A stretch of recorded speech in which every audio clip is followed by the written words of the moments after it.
So the next big question I think everyone on their mind when they come to purchasing a camera specifically is going to be, how and why would you purchase another camera, right? And I think for me, the key in what we do as videographers and photographers is firstly create a vision.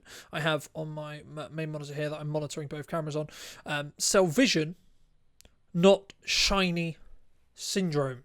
Right, and what that means is that talks about the vision or the solution that we're trying to sell as content creators for our clients, right? And I think that's really, really important. And sometimes we get really hemmed up on those stats, some hemmed up on what we're doing and how we're doing it. But the key for me is to be able to fix that problem, to be able to fix that content creation problem for our clients.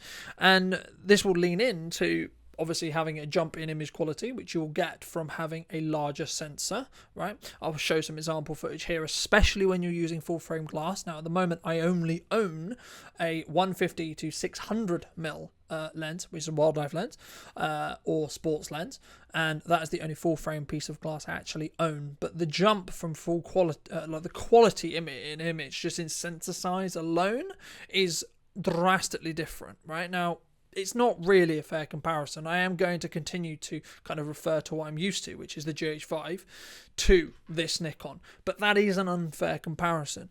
GH5 came out in 2017, right? This camera came out 2024 in the June, right? So we're talking months old at this point on this camera, right? Now, this camera is also a hybrid camera. They're both technically hybrid cameras, but my problem or my issue is I didn't like and I didn't trust how the images on the GH5 came out. They were shot in a 4:5 aspect ratio. This is more traditionally 16:9, and for me, I couldn't rely on it, right? So for me, it's about being reliable. If I'm going to go to a client and I'm going to say, I can rely on the autofocus, I can rely on being able to switch between video and photos quickly to grab those moments, to grab those differences. And especially as a solo shooter, which is most of the time, right? I'm fortunate enough to get some projects where I can bring other help on, and then we shoot on cinema camera and cinema glass, etc.